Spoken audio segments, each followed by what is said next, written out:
that being said, the technology aspect of it is mind-boggling, and you almost have to be a specialist in that to really take advantage of it in a given area.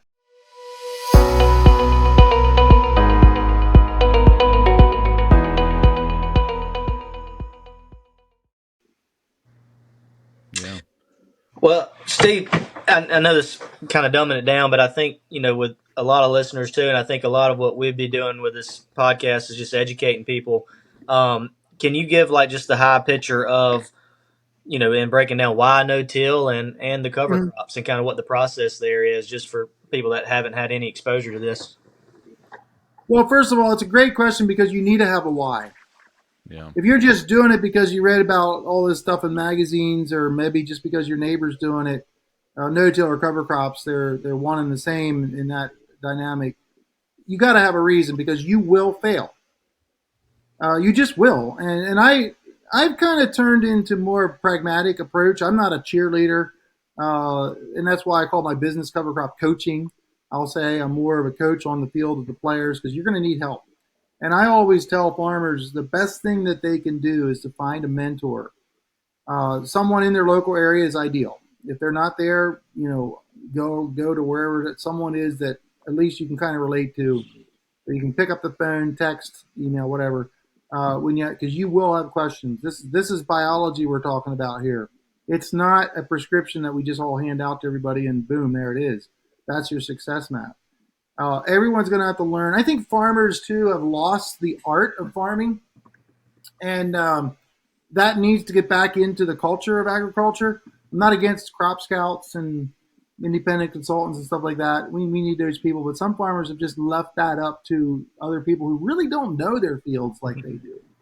And sometimes there's products being sold tied to that. That's okay, but you got to be aware of, is that really the best for your soil and your long-term regenerative goals?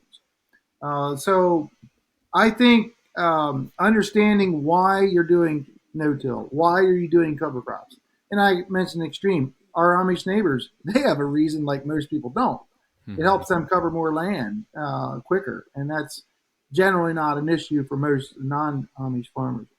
And everybody has their reasons. I mean, I've been to Australia where they're doing no-till, and I might add using cover crops because it's so dry. But they got to be more strategic using cover crops because you can steal moisture from your cash crop. And I love this example. Wayne, you're going to like this. I might have told you this before, but I met a Montana farmer once, and it was one of those years where it was a very good, I'll say, wetter than normal year in Montana. And he was at a meeting. He said, "Now I know why you guys in the East like your cover crops because we had a lot of rain this summer." And he said, we had this great cover crop stand. It's going to really be good for my soil and everything. And I said, well, yeah. I said, you may not get that for another 10 years, but when it happens, you want to be ready because you don't have the many opportunities, but you want to be ready because you can do a lot in 1 year. Mm-hmm. And his comment was, in true Montana form, yeah, you got to have your pistol cocked. So you got to have your pistol cocked, meaning you got to be ready. It doesn't matter where you live on this planet because cover crops are like cash crops. You can't pick the date you're going to start planting corn.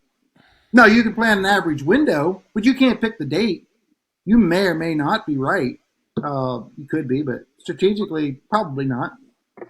With cover crops, if you treat your cover crops like your cash crops, and this is a statement I'm known for saying, treat your cover crops like your cash crops, you will stand a better chance of success. And too many times the mindset is, oh, it's just a cover crop. Or the government pays for it. I'm just going to throw the seeds out there, collect the check, and hope a few of them grow. And that mindset maybe sounds okay if you're just strictly thinking business. But if you're thinking about changing the dynamics of your field, of regenerating your field, of changing the soil health, that ain't going to work. You don't do that with your cash crops. So there's just a few things. You have to know what your objectives are, Slade. And then you have to learn how to do that in your context. I get up in front of, I'll be 1,000 miles from home, and I'll get up, and the first thing I'll say is, I'm not here to tell you how to farm because I don't know how to farm in your area. It would take me some time to learn how to farm. I'm here to inspire you, to help you, to answer some questions. Absolutely. Yeah. Uh, but but also to encourage you guys. A lot of times I'll say the answers to your problems are right here in the room. You need to figure them out, and you need to Steve, talk. you've written a book called The Future Proof Farm, Right. and one of the reviews I'm looking at, I was looking up some reviews while you were talking. It says I saw so much of it with my, every part of the story that Steve tells in this book rings true to me. I saw so much of it with my own eyes since I first met Steve planting no-till potatoes in his kitchen garden. I got a I think kick that out was. of I that. think it's Dr. Ray Weil, is it not? Was Planting that Dr. no-till. Ray Weil? I'm not sure. I have to dig into it here, All right. but yeah. Well, I did that. I'm guilty as charged. And that was again the garden. Okay, Yeah. it's. I'm not saying that can be done on 1,000 acres. Okay, but I tried. Well, I think one of the things I'm picking up from just looking at your book the book reviews and different things and hearing you talk is that you know no till is not just a black and white strategy. It is a strategy that fits you and your farm and your needs to improve your crop, improve the soil, improve everything. And that could be something as simple as practicing no till in your kitchen garden, I guess, Yeah. growing potatoes in your kitchen or kitchen garden, all the way to thousands of acres. And Yeah. it's interesting to hear you say that. It gives you a new way of looking at it. Well, I always tell people that the first thing you do when you want to become a no-till farmer is not to buy a no-till planter. That's down the list. The first thing you do is educate yourself on how to do it. And I use the analogy, and I mentioned this in the book. It's like going from being a nurse to a surgeon. It's a whole different ball game. Fertility, weed control, all these things are huge. It's not just buying the best no-till planter. You need to understand the system. It's not Yeah. just putting the missing puzzle piece in the puzzle. It's rearranging the picture because everything affects everything else. And that's the thing that doesn't always come through in a magazine article that profiles a case study or profiles a farmer. Yeah. So mindsets is really where the first transition needs to occur. You have to have a different mindset as far as your approach to growing food, and we've lost a lot of that in our agriculture heritage in the past Hmm. 50, 60, 70 years. And I like to use this example too. Typically in agriculture, you wake up in the morning and you think about what do I need to kill today? What's attacking my crop? And then what product is it going to help me kill that disease or kill that insect? That's our mindset. If you look at regenerative agriculture, that doesn't work. The mindset needs to be how can I bring more life into my operation? How can I use nature? How can I bring more life to better uh, give my plants a chance Hmm. to survive an insect? Because inviting other insects. See, we violated principles of nature, and Hmm. now we're paying the price by unhealthy food. Is what I'm going to say. Yeah. And when you people say, well, you got to grow this food in an economical way so people can afford it. Yeah, but look what we're paying for healthcare these days. And I'm not saying that growing healthy food is going to eliminate doctors. I'm not saying that. But I'm telling you one thing: it could help, and that's where the discussion needs to go. And I ask people in my meetings, how many of you have had your doctor visit your farm? Well, nobody ever thought of that before. Well, I have. Number one, the doctor we go to now, I don't show up there very often until my wife makes me, but it ain't very often. Actually, I gotta say, we wanted to learn a little about nutrition. I lost some pounds here the last 2 years, and but honestly, he was intrigued with what I was doing in the farm. He came on the Sunday afternoon to visit my farm. I got a picture of him, and that so I'd hate to see that. I'd hate to see that medical bill. No, it's just good. There are a few doctors out there that understand the importance of diet and food and the way it's grown. And I'm going to say another bold statement that if farmers would get paid for the quality of their food they grow, that would be a game changer because farmers would adapt to that. Right now, we get paid on yield. Almost everything is on yield. There's a little quality control, you need to have, but Mm-hmm. most everything's paid on yield. That's why we need nitrogen, phosphorus, potassium, a few other minor elements, and you need all these inputs to make this huge yield because that's what you get paid. I would propose, if we could, it ain't going to happen next year, but if we could, to get paid on quality.